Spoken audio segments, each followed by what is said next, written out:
মাছটো হৈছে নদীৰ মাছ আৰু ইহঁতে প্ৰায় নদীতে থাকে, কিন্তু এই মাছটোক কয় ৰিঠা মাছ। এইটো চাওক ৰিঠা মাছ বুলি কয়, আৰু বেলেগ ভাষাত আৰু কি কয় নাজানো, কিন্তু সাধাৰণতে আমি এইটো ৰিঠা মাছ বুলি কওঁ।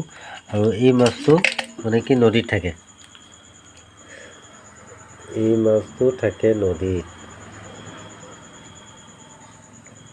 চাওক কেনেকুৱা, এইবিলাক হ'ল পোৱালি সৰু সৰু,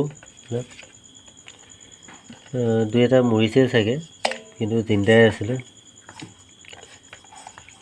এইটো এইকেইটা সৰু সৰু মাছ।